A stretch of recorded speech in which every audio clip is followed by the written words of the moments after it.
नमस्कार, आप सभी लोगों का स्वागत है एक्सपोज इंडिया पर। किसान आंदोलन देश में जो चल रहा है उसके लगभग 70 दिनों से ज़्यादा हो गया है और किसानों का जो ये आंदोलन है नए तरीके से जीवित होता है 28 तारीख को, क्योंकि 28 तारीख को गाजीपुर बॉर्डर पर जब प्रशासन के लोग यहाँ पर आते हैं, बड़ी तैनाती होती है यहाँ पर, जब पुलिस बल तैनात होते हैं तो ये लगता है कि आज यानी उस दिन 28 तारीख को राकेश टिकैत अपनी गिरफ्तारी दे सकते हैं और ये आंदोलन जो है इसी रूप में इसका समापन हो जाएगा। लेकिन जिस तरीके से आप लोगों ने देखा, जिस तरीके से तस्वीरें उभर करके जाती है गाजीपुर बॉर्डर से कि 28 तारीख को न तो जो है राकेश टिकैत की गिरफ्तारी होती है और न ही किसान आंदोलन खत्म होता है, बल्कि राकेश टिकैत के आंखों से आंसू आ जाने के बाद, उनके रो देने के बाद उनके साथ सहानुभूति जुट जाती है और काफ़ी संख्या में लोग इस आंदोलन में भाग लेने के लिए लगातार आने लगते हैं। उस दिन 12 बजे रात के बाद से यहाँ पर संख्या बढ़ने लगती है, क्योंकि हमारे साथ बहुत सारे सिख कम्युनिटी के लोग हैं जो कि इस आंदोलन में पार्टिसिपेट कर रहे हैं और कई दिनों से लगातार यहाँ पर जो लंगरें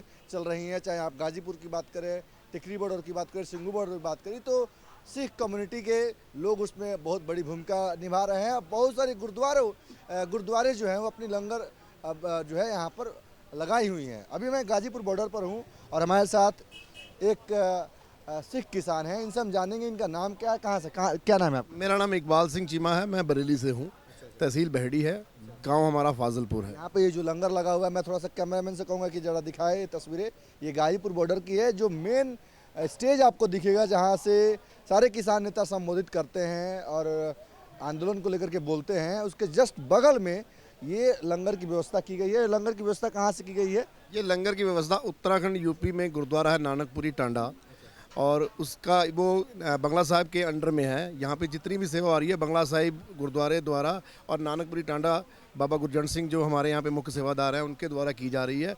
और यहाँ पर सेवादारों की कमी नहीं है, बहुत बढ़ चढ़ के लोग इस लंगर में हिस्सा ले रहे हैं ताकि कोई भी यहाँ से भूखा ना जा सके, कोई भी प्यासा ना जाए। जिसको चाय जो चाहिए, चाय लंगर जिस प्रकार का भी हम यहाँ पे सब उपलब्ध करवाते हैं बाबा गुरजंट के माध्यम से, और अपना ऐसे काम चलता रहेगा और जब तक हमारी ये मांगे पूरी नहीं होंगी हम यहीं पर डटे रहेंगे। एक सवाल आपसे मैं करना चाहूँगा, चूँकि लोग ये आरोप लगा रहे हैं कि इस किसान आंदोलन में 80% तो किसान हैं, लेकिन 20% ऐसे लोग हैं जो खालिस्तान को लेकर के बात करते हैं, पाकिस्तानी एजेंट है, उनको आप क्या कहिएगा? क्या ये सच में ऐसा है या ये क्या है? ये बिल्कुल झूठ है।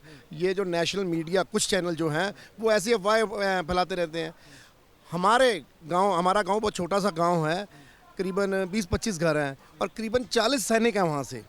मेरा बड़ा भाई फौज में है, वो कर्नल है, मैं उस पर परिवार संपर्क रखता हूँ और मेरे भाई करीबन 8 साल बॉर्डर पे रहे हैं। मैं उस परिवार से संबंधित हूँ और ये हम लोगों को खालिस्तानी कहते हैं। और किस प्रकार का हमें प्रमाण देना पड़ेगा? आज हमारे गाँव से 3 बच्चे कश्मीर के बॉर्डर पर हैं और 2 बच्चे मणिपाल में हैं। ये बॉर्डर पे बिल्कुल तैनात हैं, उनके फ़ोन आते रहते हैं। हमने कहा बिल्कुल सही है, आप घबराइए मत। और हमें किस प्रकार के इनको प्रमाण देना पड़ेगा? ये कुछ टीवी चैनल हैं जो कहते हैं कि ये खालिस्तानी है, हम अपने देशभक्ति का कैसे प्रमाण दें? अच्छा, आपसे मैं एक और सवाल करना चाहूँगा, चूँकि लोग ये आरोप इस दलील पर दे रहे हैं कि जो 26 जनवरी के दिन प्रकरण होता है, लाल किले के उस प्राचीर से, जिस प्राचीर से हर एक साल अपने देश के प्रधानमंत्री तिरंगा झंडा फहराते हैं, वहाँ पर एक धार्मिक झंडा फहरा दिया जाता है। तो जो लोग कुछ दिन पहले तक ये आरोप लगाते थे कि सच में इस आंदोलन में देखिए खालिस्तानी है, पाकिस्तानी एजेंट है, उपद्रवी हैं, वो कुछ ना कुछ तस्वीरें जब वहाँ से उभर करके निकल करके आती है तो लोगों को लगता है कि सच में इस तरह की चीज़ें इस आंदोलन में है। क्या कहिएगा इस पर? जो 26 तारीख को प्रकरण हुआ है उसकी हमने पहले दिन ही निंदा कर दी थी, और लेकिन चैनल वालों ने भी संपूर्ण फुटेज नहीं दिखाई है। कुछ लड़के वहां पर गुम्बद पर चढ़कर भारतीय तिरंगा भी लहराया है, उस फुटेज को बिल्कुल नहीं दिखाया गया। सिर्फ एक तिरंगा जो कि हमारे गुरुद्वारे का है, वो भी खालिस्तान का नहीं है, गुरुद्वारे का, उसको बार बार चैनल दिखा रहे हैं। लेकिन जो लड़के ऊपर गुम्बद पर चढ़कर भारतीय तिरंगा लगा रहे थे उसको बिल्कुल भी नहीं दिखाया। उसकी भी फुटेज है हमारे पास, आप चाहो तो हम आपको दे सकते हैं। आप और किसी को भी उन्होंने कहीं नहीं दिखाया। और वहाँ पर सैकड़ों बच्चे थे जिन्होंने राष्ट्रीय ध्वज वहाँ फहराया, लेकिन जो हमारे गुरुद्वारे का झंडा लगाया हम उसकी निंदा करते हैं। वहाँ पे ऐसा नहीं करना चाहिए था, लेकिन वो लोग बीजेपी के थे, दीप सिद्धू की अगुवाई में गए थे। आप दीप सिद्धू को गिरफ्तार कीजिए, रोज फेसबुक पे लाइव हो रहे हैं, कैसे नहीं पकड़ सकते? आईटी सेल जब मर्जी पकड़ सकता है, ये पकड़ना नहीं चाहते क्योंकि ये भारतीय जनता पार्टी का आदमी है।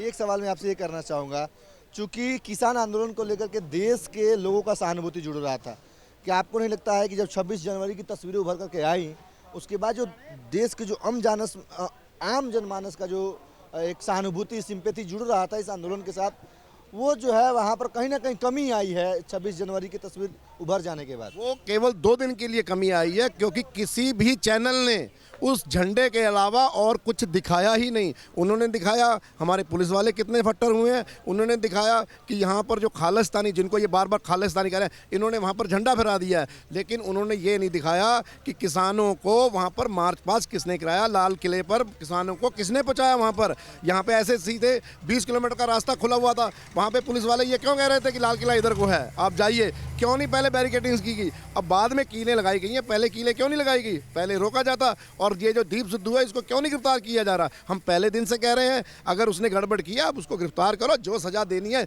जिसने गलत किया उसको सजा दीजिए। हम जो बुरा आदमी उसके साथ नहीं है, लेकिन अगर आप हमें खालिस्तान से जोड़ते हैं, हम इसका विरोध करते हैं। हम हिंदुस्तानी हैं, हिंदुस्तानी ही रहेंगे, ये हमारा देश है, ये हक हमसे कोई नहीं छीन सकता। बहुत बहुत धन्यवाद आपका। मेरे साथ एक और बुजुर्ग किसान है, आपका नाम क्या है? तरसेम सिंह है, बरेली से हैं।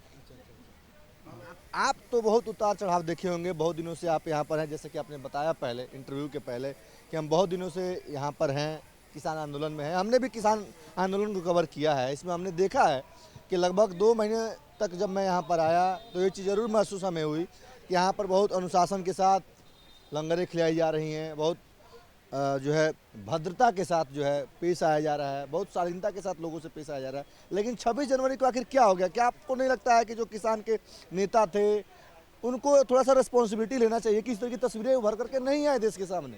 क्या कहिएगा? ये बिल्कुल गलत दिखाया गया है। जो किसान वहाँ पर गया है, किसान वहाँ पर गया ही नहीं।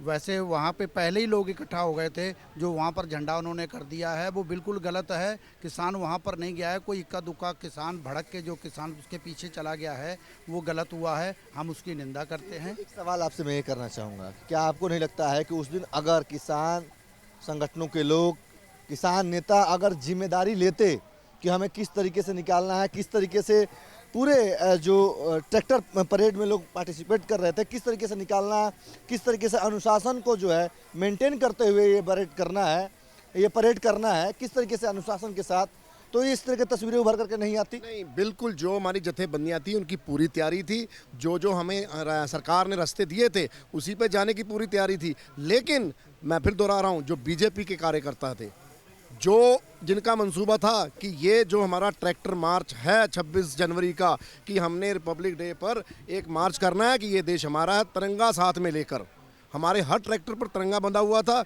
हमने तिरंगा लेके पूरा मार्च करना है और सरकार को दुनिया में दिखाना है कि किसान भी रिपब्लिक डे मना सकता है। लेकिन सरकार की एजेंसियाँ चाहती थी कि ये मार्च विफल हो, और उन्हीं की कारण अगर कोई आगे जा रहा है, मुझे पता नहीं है, सबसे पीछे हूँ, कि उनको तो यही लगेगा कि ये हमारा सरकार द्वारा दिया हुआ मार्च पास है। लोग बहकावे में कि आगे वाला चले गया, उसके पीछे पीछे चले गए, ना कि जथेबंदियाँ अपने मार्च पे जा रही थी और उन्होंने मार्च किया भी। हम खुद थे आगे, हमने पूरा जो मार्च हमें दिया, हमने इस पर पूरा मार्च किया भी। लेकिन भारतीय जनता पार्टी के कुछ कार्यकर्ता और RSS के कुछ कार्यकर्ता बरगला के किसानों को वहाँ ले गए, और दीप सिद्धू, जिसका नाम बार बार आ रहा है, जो मीडिया पे सफाइयां भी दे रहा है कि मैंने ऐसा नहीं किया, आप उसको पकड़ के उससे पूछताछ तो कीजिए।